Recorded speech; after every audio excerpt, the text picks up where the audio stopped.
लोग यहाँ बैठे होंगे, हम यहाँ स्टेशन पे आके हस्ताक्षर लेते थे, आप लोगों को बताते थे शहर में मेट्रो आने के लिए।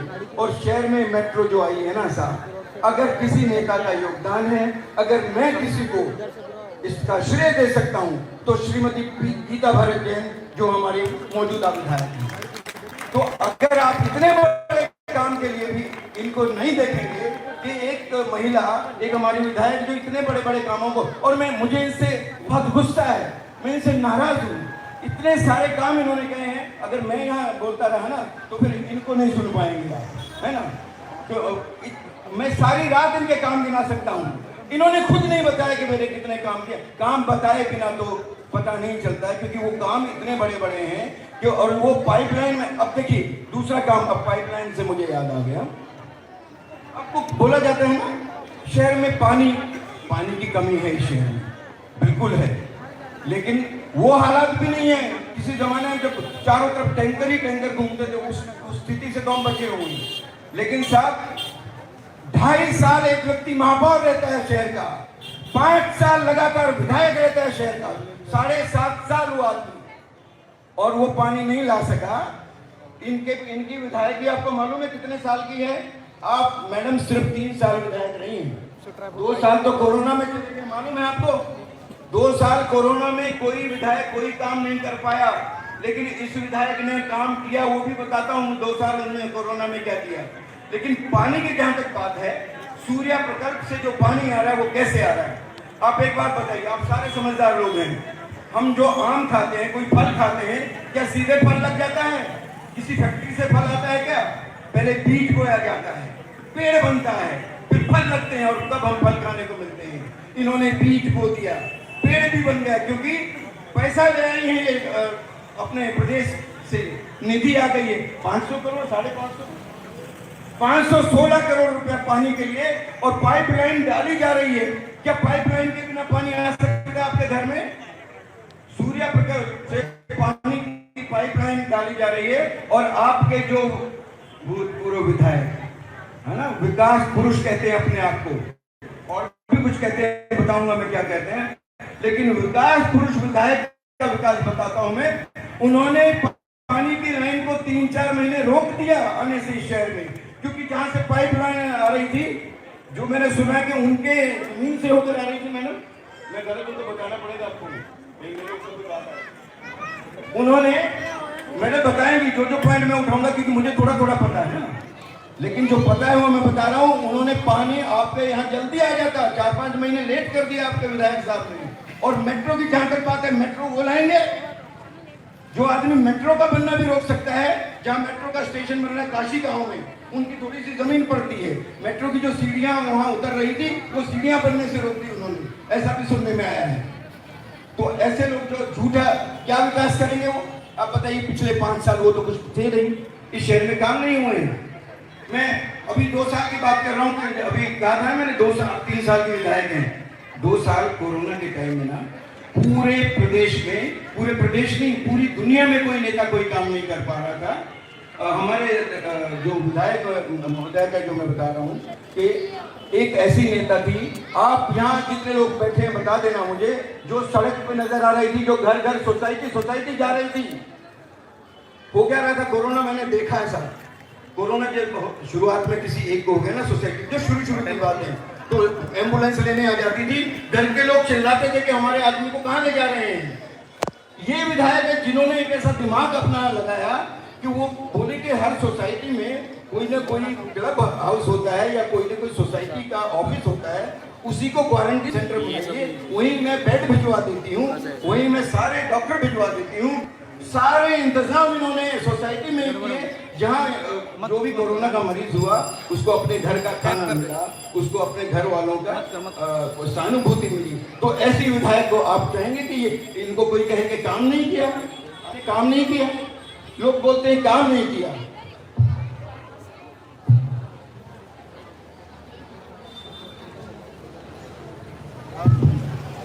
मैं एक और काम दिला देता हूँ, उसके बाद मैं जाऊंगा कि विधायक महोदय बताएंगे सारे काम।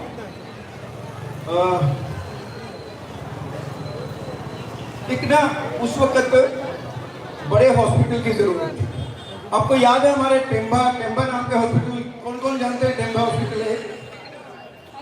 टेम्बा हॉस्पिटल में किसी वजह से बहुत सारी सुविधाएं नहीं थी। इन्होंने रातों रात कैसे, मुझे तो ये भी पता है कि इन्होंने अपने घर से भी उस वक्त पैसा लगाया है, बाद में कहीं से पैसा सरकार से आया होगा तो लिया होगा, मुझे नहीं पता, मुझे सुनने में जो आया था वो बता रहा हूँ।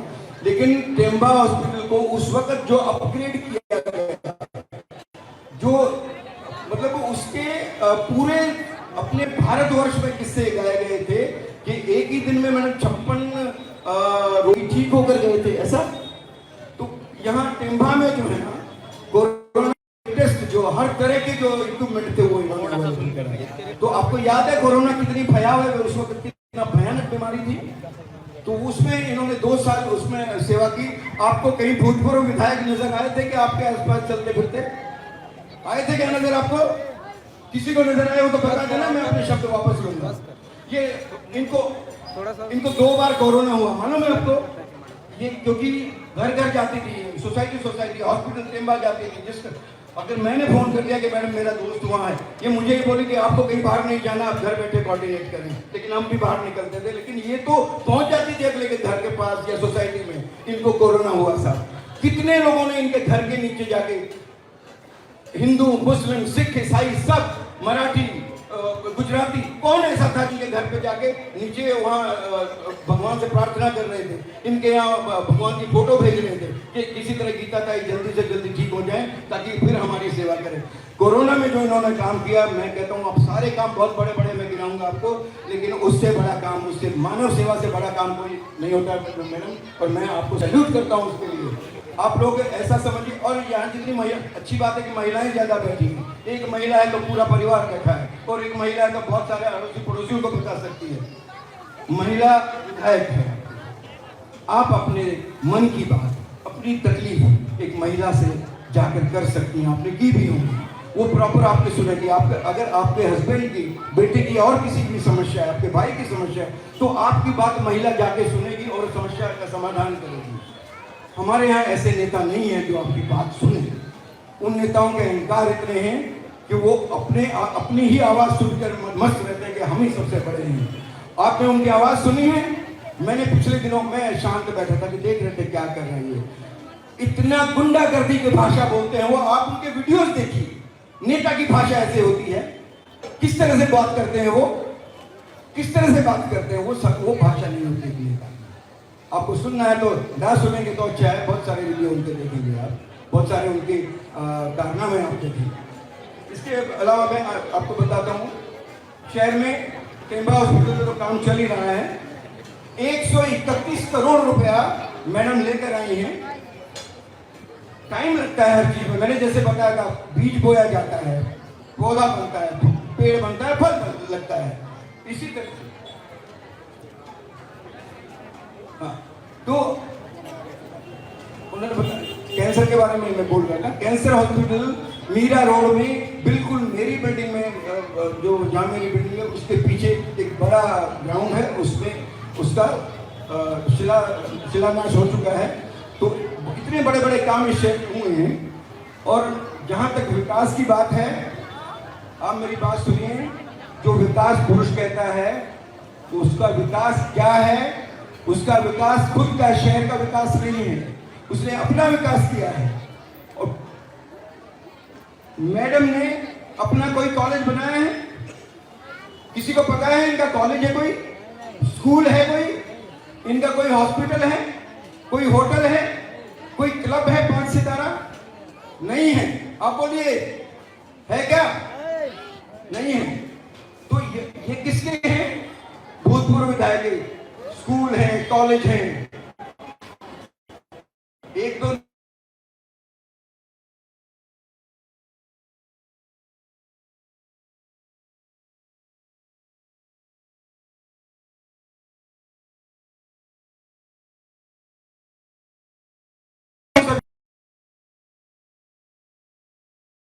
इसके आगे मैं चाहूंगा कि मैडम आपसे बात करेंगे, लेकिन आप लोग ध्यान रखिए इसका। पुरुष कहता है उसने शहर में अपने जन्मदिन पर इस शहर का मीरा भाईंदर का भाग्य विधाता लिखवाया है। भाग्य विधाता मालूम क्या कौन है? भगवान को, ईश्वर को कहते हैं विधाता। भाग्य विधाता मीरा भाईंदर के कौन है? श्रीमान नरेंद्र मेहता भाग्य विधाता। ये शहर उनका भाग्य विधाता है। इस शहर ने सब कुछ उनको दिया है, वो हमारे भाग्य विधाता नहीं है, इस शहर ने उनको सब कुछ दिया है। तो मैं कहूँगा मेहता जी अपनी जरा इन बातों को थोड़ा सा विनम्र ढंग से कहें ताकि पब्लिक सुने, आपकी कोई बात सही भी हो तो इसी के साथ मैं अपने शब्दों को विराम देता हूँ और आगे धन्यवाद। धन्यवाद कौशिक साहब। और मैं इसके बाद में हमारी प्यारी गीता बहन को आप सभी से संबोधित करने के लिए प्रार्थना करता हूँ और सब लोग जोर आवाज से भारत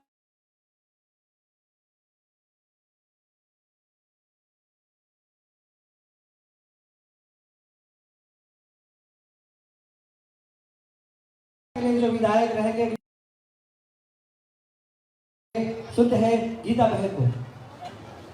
भारत माता की वंदे जय श्री राम, जय जय श्री राम।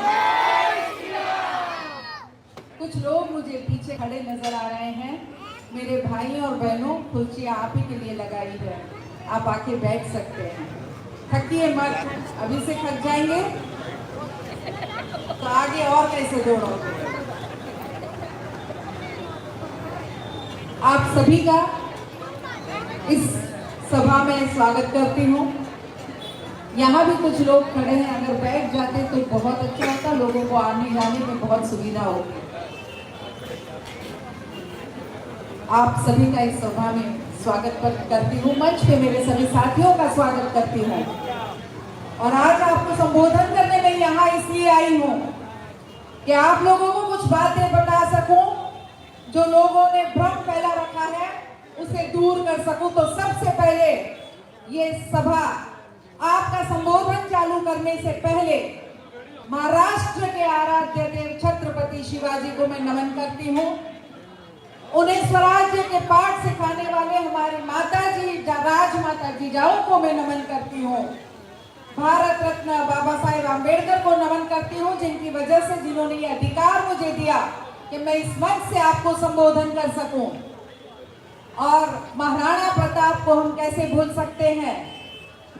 मेवाड़ की धरती से वो वीरले को मेरा नमन है।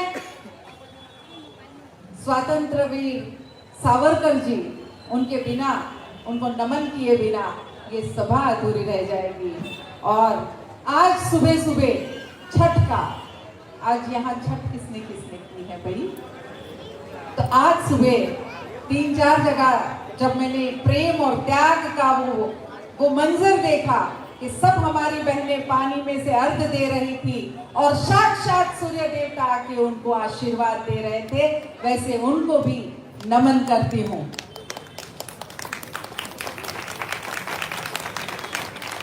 जो घटनाएं पिछले दिनों घटी, मैं बार बार वो दोहराना नहीं चाहती, लेकिन ये बात तय है कि नियति ने हमें फिर एक बार उसी डगर पे खड़ा किया है जो 2019 में था। 2019 में भी जब टिकट नकारा गया यही मंजर था।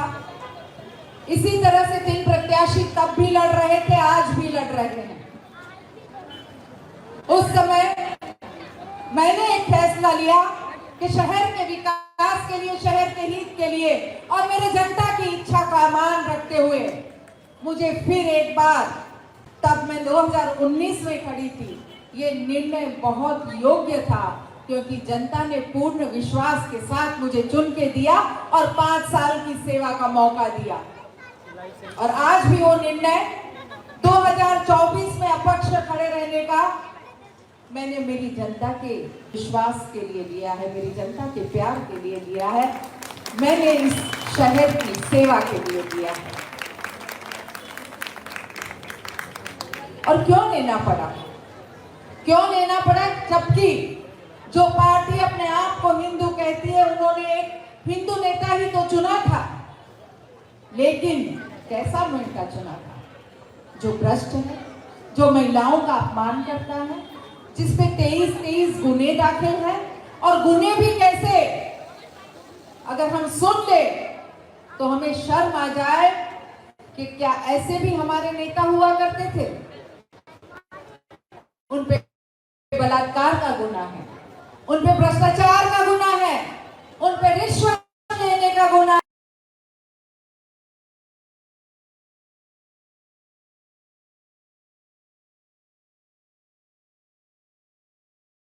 है। तो ऐसे लोगों को जब पार्टी चुनती है, तब मेरी जनता मेरे पास आके कहती है जनता सही निर्णय लेगी। और इसीलिए इतिहास दोहराने के लिए 2024 में आपकी ये गीता भरत जैन आपकी सेवा करने के लिए, आपके विश्वास को जीतने के लिए, आप पे हो रहे अन्याय को दूर करने के लिए फिर एक बार जंग के इस मैदान में खड़ी है। सभी ने अपनी अपनी विचारधाराएं होती हैं और मेरी अपनी, क्योंकि मैं हिंदू हूं, मैं जैन हूं, मेरी अपनी विचारधारा है और वो है हिंदुत्व की विचारधारा। जय श्री राम! जय श्री राम! जय जय श्री राम! और अपने इस धर्म का आप सबको गर्व है, अपने अपने धर्म का आप सबको गर्व है? बिल्कुल, मुझे भी गर्व है और मैं अपने धर्म का अपमान कभी सहन नहीं करती। आप करते हो? किसी ने करना चाहिए? बिल्कुल नहीं करना चाहिए। तो मैं गर्व करती हूं कि मैं हिंदू हूं और हिंदू और हमारे सनातन धर्म में सभी धर्म का सम्मान करना सिखाया गया है, जो मैं करती हूं।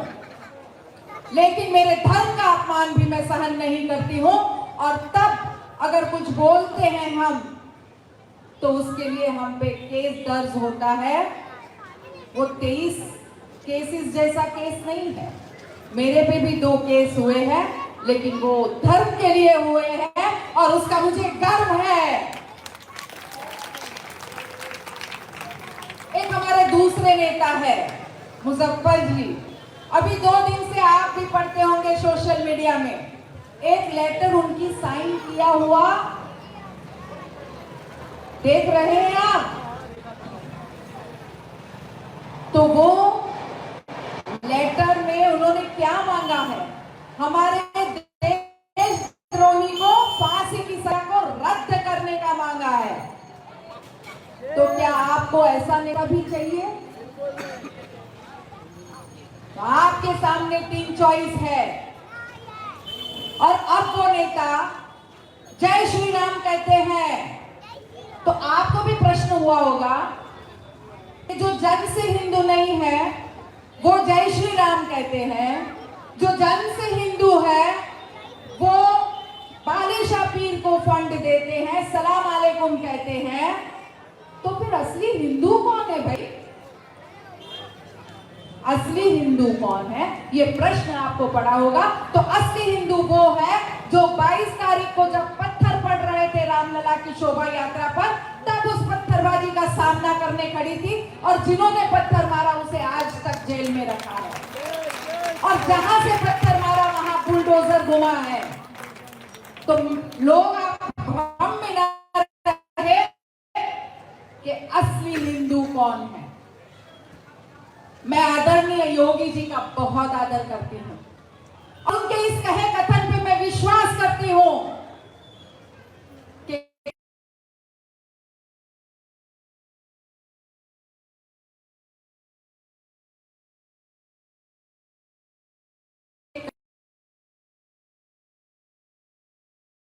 तो बटोगे तो कटोगे।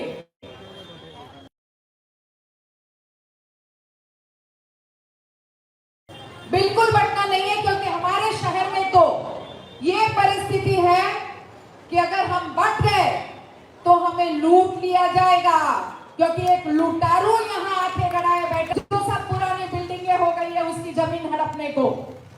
आपको क्या एक ऐसा नेता चाहिए जिसके हाथ में आपका भविष्य, आपके बच्चों के भविष्य सुरक्षित नहीं है? तो सभी मेरे जागरूक नागरिक विचार कीजिए कि आपको किसे चुनना है। 2 नकली हिंदू की सत्यता मैंने बता दी है, एक असली हिंदू शेरनी आपके सामने है। जय श्री राम!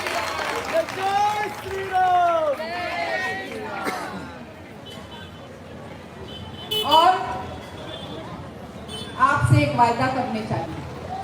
वैसे आपको मुझ पर पूर्ण विश्वास है और इसी विश्वास की कदर पर मुझे किसी ने पूछा कि आपकी टिकट कहाँ है, आप बोलिए। मेरी टिकट तो मेरी जनता है। इतनी सारी दुर्गा शक्ति है,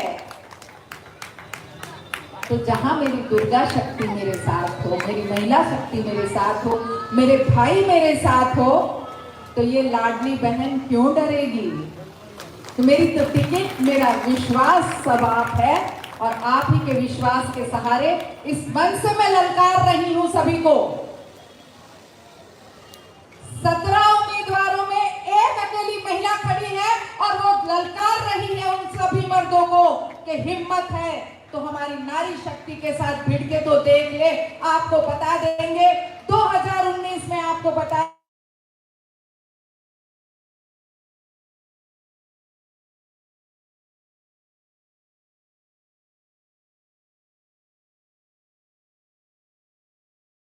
रहूंगी और भ्रष्टाचार को यहां पनपने नहीं दूंगी।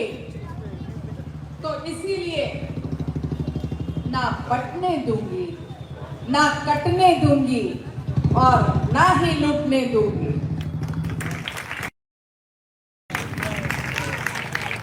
और अब हमारे विरोधी डर के पसीना पसीना हो रहे हैं।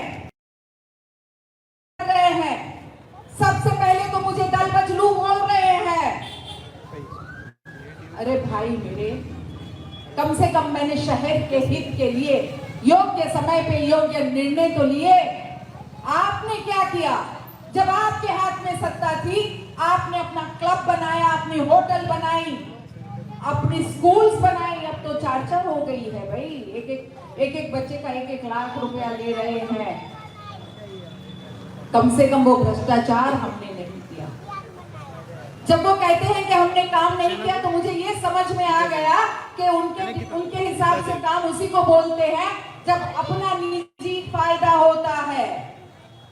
मैंने क्या किया है? तो मैंने लोगों के लिए काम किया है। मैंने अस्पताल अपना नहीं बनाया, लोगों का बनाया। पानी 24 घंटे लाने के लिए दिल्ली तक गई मैं। आपको गर्व होना चाहिए एक ऐसी महिला विधायक जो दिल्ली तक जाके पानी की योजना लेके आती है।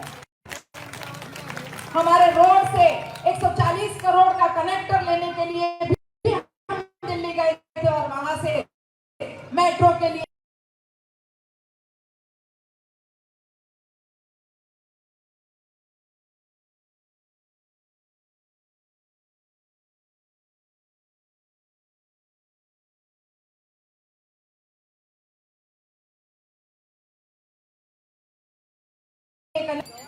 हमारे यहाँ कितनी तकलीफ है मच्छरों की, तो ये बोलने की भी हिम्मत रखो कि एसटीपी प्लांट के लिए हम 175 करोड़ लेके आए हैं।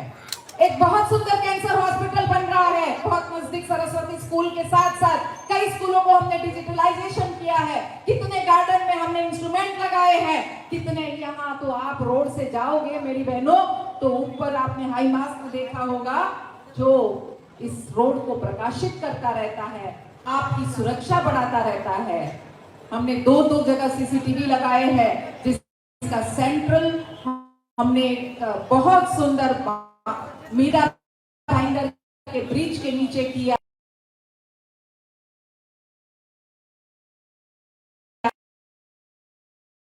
शहर उस सीसीटीवी के सर्वेलेंस में है।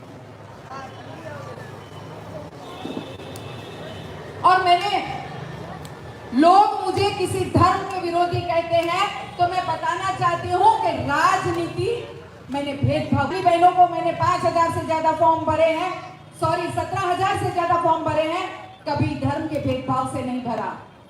मैंने सभी जगह रोड बनाए हैं, कभी ये नहीं कहा कि मेरा ये एरिया नहीं है। जब मैं आपकी एमएलए हूं तो मैं शहर के सभी धर्मों के लिए समान काम करती हूँ, चाहे वो हिंदू हो सिख हो, क्योंकि तब मैं एमएलए हूं। और तब मुझे लोग किसी धर्म के विरोधी कहते हैं, तो मैं आपको बता दूं कि एमएलए का काम है शहर के सर्वांगीण विकास करना। मुझे गर्व है कि मैंने सभी जगह का विकास किया है। आपको लगता होगा बार बार सवाल, क्यों हमारे पास, आप बहनें बैठ जाए, थोड़ी बैठ जाए।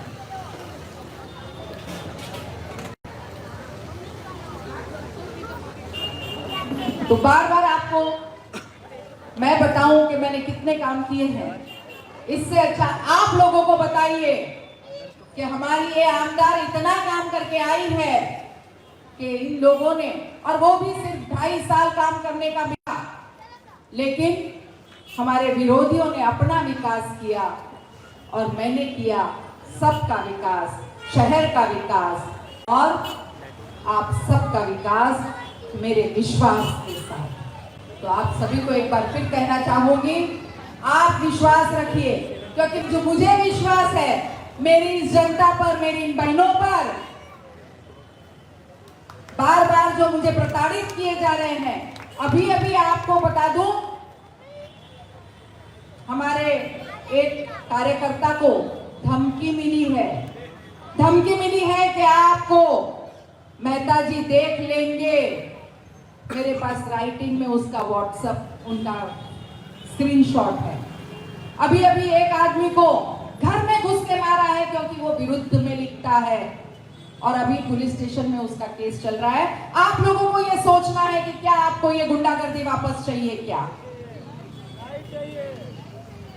अगर हम बट गए तो हमें ये गुंडागर्दी सहने की भी तैयारी रखनी पड़ेगी। इसलिए आप जागरूक रहे, बिल्कुल ना बटे।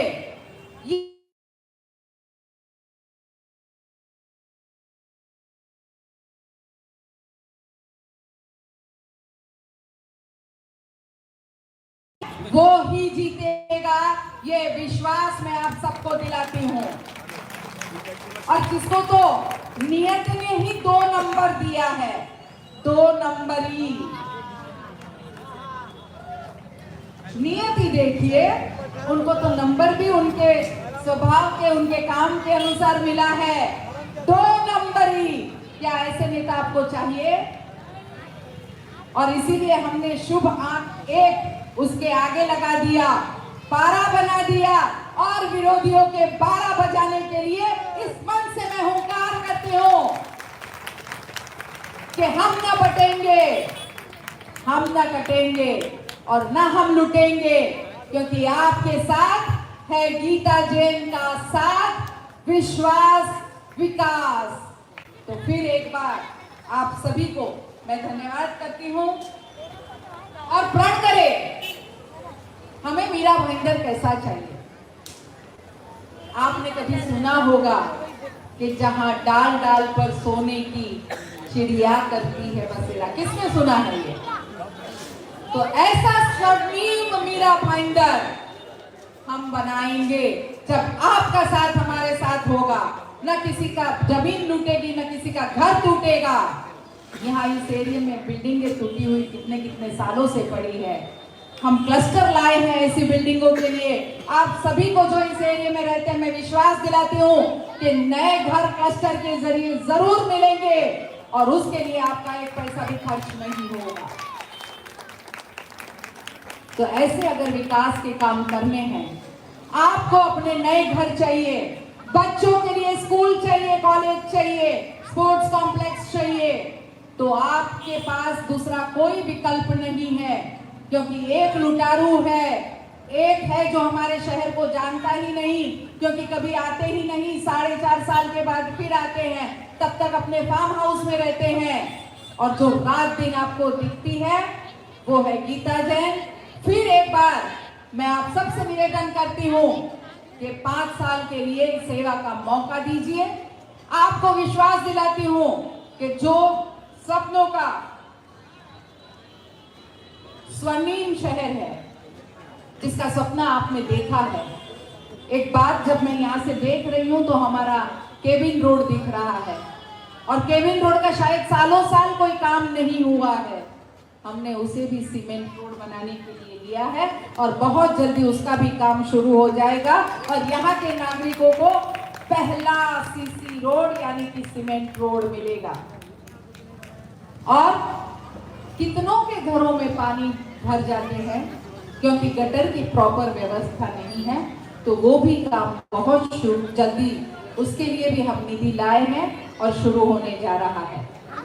भाई और बहनों, आपसे फिर एक बार विनती करती हूँ कि जैसे आपने अब तक अपनी इस बहन पर विश्वास बताया है, उसी विश्वास के साथ 2024 में भी मेरे साथ हुंकार भरिए। आइए भ्रष्टाचार को खत्म करें, बलात्कार को खत्म करें, औरतों के अत्याचार को खत्म करें और औरतों के सम्मान से अगर कोई नहीं कर सकता उसको जाने का रास्ता दिखाए। और मेरी सभी महिला शक्ति मिलके ये बताए कि नहीं, हम धर्म के साथ हैं, हम अधर्म का साथ नहीं देंगे, हम असत्य का साथ नहीं देंगे, क्योंकि जिन्होंने असत्य के सिवा अभी तक कुछ बोला ही नहीं, हम कैसे उस पर विश्वास करें। इसलिए सत्य के साथ रहे, धर्म के साथ रहे, गीता के साथ रहे। जय श्री राम। आपका मैं फिर एक बार धन्यवाद करती हूँ। हम एक बार जोर से नारा लगाएंगे, जय श्री राम,